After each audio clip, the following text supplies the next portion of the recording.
It's been an interesting day, and with a lot of decisions.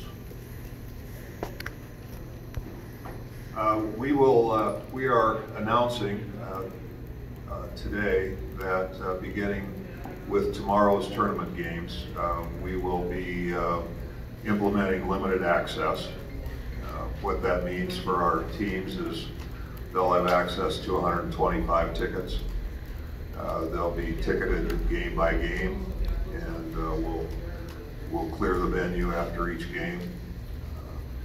Our athletic directors have decided that the tickets would go to guests of student athletes and staff members, and that we do not plan to have pep bands, cheerleaders, or dance teams as part of the group that's in. So it's the attempt is to absolutely minimize the number of people that are here, but still to find a way to conduct the events and actually get the opportunity to play the games. We have done this in consultation with a number of different entities. Among them, our conference board of directors that voted unanimously to implement this process. We also have been advised by the KU Medical Center emergency response team, the CDC, public health officials, City of Kansas City, and also the Sports Commission. And so obviously we don't do this lightly. I think it's, we are blessed to have the best basketball tournament in all of college basketball, and to have to take these steps is painful for everyone that's involved, but these are unusual times, and so we have taken the steps that we think are appropriate. Some of it was at the leadership of the NCAA, but I want to reiterate that I've been on the phone with my A5 colleagues 3 times today already, and I think you'll see that most of them are doing likewise. So let me stop there and address your questions. Blair? Does this include the women's tournament? It does include the women's. Bob, can you just discuss just kind of the mechanism and the machinery that went into this thing? I mean, how much were you taking into account what the NCAA was saying and watching what other Power 5 leagues were doing, and in addition to talking to local folks? Until today, we have had no one tell us that having a building full of people was ill-advised. That had been my public comment. I was confident in being in the crowd, and we were assured that it was safe to assemble those crowds. Today that began to change. Certainly the NCAA's information is a part of it. Burns Hargis, the president at Oklahoma State University, was in the Board of Governors meeting when they received a report from the advisory committee to the NCAA that includes a former Surgeon General of the United States. And little by little, we began to give thought to it. Interestingly enough, I was in a meeting at which our faculty athletics reps and our ADs and some others were actually talking about name, image, and likeness of all things.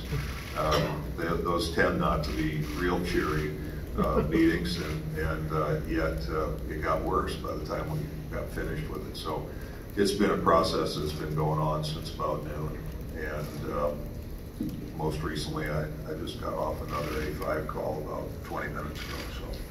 So it's been a process, but our athletics directors and our presidents and chancellors have been involved every step of the way. Commissioner Bowlesby, Todd Lebo, Sports Radio 810 here in Kansas City. This is probably a little bit outside of your realm of expertise, but I'm assuming you've been talking to people here in the Power and Light District, or the people with Kansas City. Are you encouraging people not to go gather over there to watch the game, or Is this announcement just about what's happening inside this building? Well, one of the things we heard from Anthony Fauci, I heard it the same way everybody else heard it on television, was that it's going to get much, much worse. And so that isn't me making an assessment. That's the representative of the National Institutes of Health. And if that's his assessment, his advice was don't assemble in large crowds and use proper hygienic practices. And so I take him at his word. He's one of the foremost authorities in the country, and that was a much more severe warning than what we had heard previously. And so we drew no conclusions of our own from a medical standpoint, but relied on the best advisors we could, including those that are advising the NCAA and our federal government. Bob, over here. You've been in this game a long time. I think you were, if not the chairman of the selection committee, on the selection committee at one point. What does this whole day and thing mean to you personally? Well, you know, I was actually explaining to our ADs that the closest thing I've had to this experience was when I was on the basketball committee. The Department of Defense was actually in contact with us about initiating hostilities in Iraq. And we had some very oddly timed conference calls, and I always thought it was exceedingly strange that we would be a part of anything that had to do with a military operation. But the representatives made us understand just how important March Madness is to the culture of our country, and how disconcerting it would be to not play the tournament. And so from that point, perhaps before that, but certainly from that point, you just get a feeling for how much a part of Americana this tournament is. And so, you know, I consider our tournament an extension of that, and this is going to be disrupted in ways that nothing else has been relative to the NCAA tournament. So I care deeply about the tournament. I was on the committee for 5 years and served twice as the chair, and it's I've also just recently talked with Dan Gavitt, and you know, he feels awful about the way it's gone. We all look forward to this time of year, and this just isn't any fun. It may be a different question for a different time, but is there a way for fans to get their money back? Is that going to be announced later? Yeah, we'll certainly go through a refund process. We haven't had an opportunity to talk with the folks here at the Sprint Center, and as you know, perhaps, that a lot of the tickets are distributed by the schools themselves, and so I think each refund process will be an individual undertaking, but certainly that's our intention. And I just would like to apologize to all of our fans that are not going to be able to be in the venues. They really look forward to this. As I said earlier, I think it's the best tournament of its kind in the country, and so I'm very sorry to disrupt what I know is a much anticipated weekend for a lot of people. Yeah, Bob, was there any talk today about tonight's session doing the same thing? Or did the deadline become just too much of a Yeah,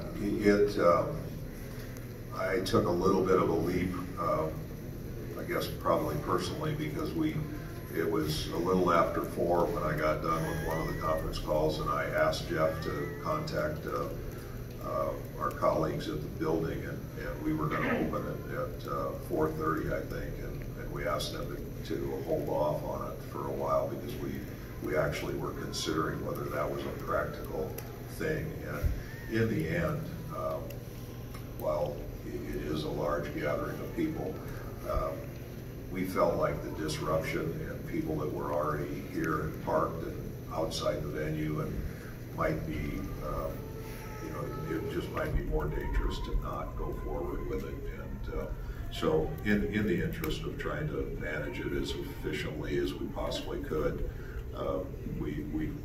I made the decision that we would play tonight with a regular crowd.